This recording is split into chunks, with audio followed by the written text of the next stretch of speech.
السلام علیکم ناظرین، آپ دیکھ رہے ہیں آئی بس۔ ناظرین، دنیا میں 3 قسم کے لوگ ہوتے ہیں: جینیس، ایوریج اور بلو ایوریج۔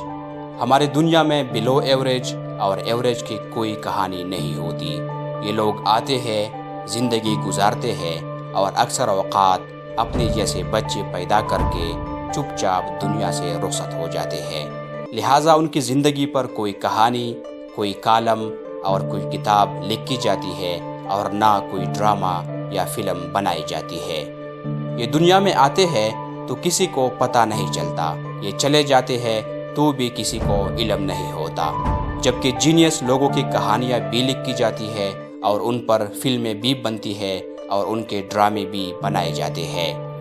آپ اگر تاریخ میں زندہ رہنا چاہتے ہیں تو کوئی ایسا کام کر جائے جس پر آنے والے لوگ کتابیں لکھ کے اور ڈرامے بنائے، اور اگر آپ یہ نہیں کر سکتے تو پھر جینیس لوگوں کے بارے میں کتابیں لکھ کے آپ بھی ان کے ساتھ زندہ رہ جائیں گے، ورنہ یہ جیون سفر رائگاں کے سوا کچھ نہیں۔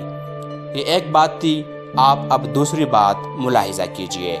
دنیا کے تمام ایکسٹرا آرڈینری لوگ ایک جیسی زندگی گزارتے ہیں، یہ آج کے دور میں ہو یا ماضی میں۔ مصیبتیں، مشکلیں، دھوکے اور بے وفائیاں ان کا مقدر ہوتی ہے۔ یہ بیچارے پوری زندگی گرم توے پر تیل کی بوند کی طرح اچھلتے کودتے اور سی سی کرتے رہتے ہیں، اور پھر ایک دن اچانک تحلیل ہو جاتے ہیں، لیکن جاتے جاتے توے پر اپنا نشان ضرور چھوڑ جاتے ہیں۔ ارطغرل ڈرامہ سیریز کا ہیرو بھی ایک ایسا ہی ایکسٹرا آرڈینری، ایک جینیس انسان تھا۔ یہ چھوٹے سے خانہ بدوش قبیلے میں پیدا ہوا، لیکن قدرت نے اسے ایک لازوال سپہ سالار، ایک بڑی ریاست کا معمار اور ایک عالمی سیاستدان بنایا تھا۔ وہ قبیلے سے اٹھ کر دنیا کو دیکھ رہا تھا اور اس کا خیال تھا وہ اپنے ساتھیوں کے ساتھ مل کر ایک بڑی اسلامی ریاست بنا سکتا ہے۔ وہ اپنے لوگوں کا مقدر بدل سکتا ہے، لیکن پھر اس کے ساتھ وہی ہوا جو دنیا میں سپر جینیس لوگوں کے ساتھ ہوتا ہے۔ لہٰذا ہم کہہ سکتے ہیں ارطغرل ڈرامہ سیریز بنیادی طور پر غیر معمولی لوگوں کی داستان حیات ہے، اور یہ داستان ثابت کرتی ہے اگر عقاب پنجرے میں پیدا ہو جائے یا بلی کے بچوں کے درمیان شیر کا بچہ آ جائے تو اس کے ساتھ کیا ہوتا ہے، اسے منزل تک پہنچنے کے لیے کس کس مرحلے سے گزرنا اور آگ کے کس کس دریا کو تیر کر پار کرنا پڑتا ہے۔ چنانچہ دریلش ارطغرل صرف ڈرامہ سیریز نہیں، یہ کامیابی کی ایک بے مثال داستان، ایک شاندار سکسیس سٹوری ہے۔ یہ غیر معمولی لوگوں کا نوحہ بھی ہے۔ لہٰذا آپ اگر زندگی میں کچھ کرنا چاہتے ہیں تو آپ دریلش ارطغرل ضرور دیکھیے، نوٹس لیں اور ارطغرل کی طرح مشکلات کا مردانہ وار مقابلہ کرنا سیکھیے۔ آپ آخرکار کامیاب ہو جائیں گے۔ ارطغرل کے ڈرامہ سیریز میں اول روز سے خاری شروع ہوتی ہے، اس کے اپنے اور پرائے سب اس کو دکھ دیتے ہیں۔ یہ گھر سے بھی مار کھاتا ہے اور باہر سے بھی۔ یہ بار بار قبیلے سے بے دخل کر دیا جاتا ہے۔ یہ درجنوں بار قید ہوتا ہے۔ اس کا والد، اس کی والدہ اور بھائی بھی اس کا ساتھ چھوڑ دیتے ہیں۔ اس کا عزیز ترین دوست ترگت بھی اس وقت اس کے پیٹ میں خنجر گھوم دیتا ہے جب وہ جوش میں اس سے گلے مل رہا ہوتا ہے۔ اس پر روز تلواروں، تیروں اور خنجروں سے حملے ہوتے ہیں۔ یہ اوغوز قبائل کو اکٹھا کر کے علاقے کی بڑی سیاسی طاقت بنانا چاہتا ہے، لیکن قبیلے آپس میں لڑتے رہتے ہیں اور یہ آگے بڑھتا ہے تو پیچھے بغاوت ہو جاتی ہے۔ یہ دوڑ کر واپس آتا ہے تو آگے بیڑا غرق ہو جاتا ہے۔ ڈرامہ سیریز کی 500 قسطوں میں اس کو سکھ کا سانس نصیب نہیں ہوتا، اسے اطمینان کی ایک بھی رات نہیں ملتی۔ یہ منگولوں سے بچتا ہے تو عیسائی ٹیمپلرز تلواریں لے کر نکل آتے ہیں۔ یہ ان سے بچتا ہے تو مسلمان اس کے ٹکڑے کرنے کے لیے نکل آتے ہیں۔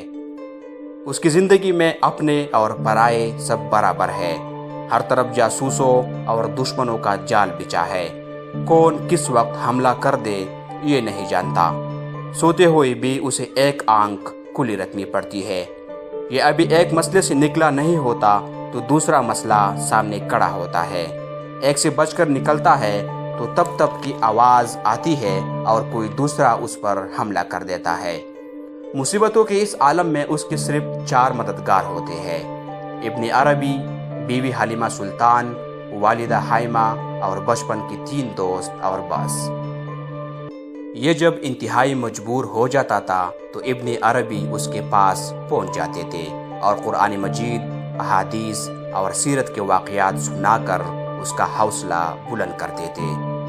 بیوی جلتے ہوئے عالم میں جذباتی سہارا تھی، ماں اپنے 4 بیٹوں میں سے صرف اس کے ساتھ کھڑی ہوتی ہے، اور دوست اسے ہر مشکل، ہر قید خانے سے نکال لیتے تھے۔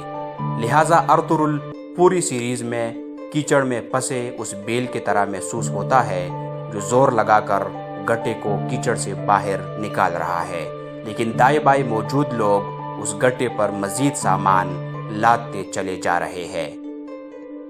وہ ایک ایسا انسان محسوس ہوتا ہے جو اپنے لوگوں کا واحد سہارا ہے، جو اپنے لوگوں کے دکھوں کا مداوا کر سکتا ہے، لیکن وہی اپنے لوگ اس کے راستے میں رکاوٹیں کھڑی کر کے چلے جاتے ہیں۔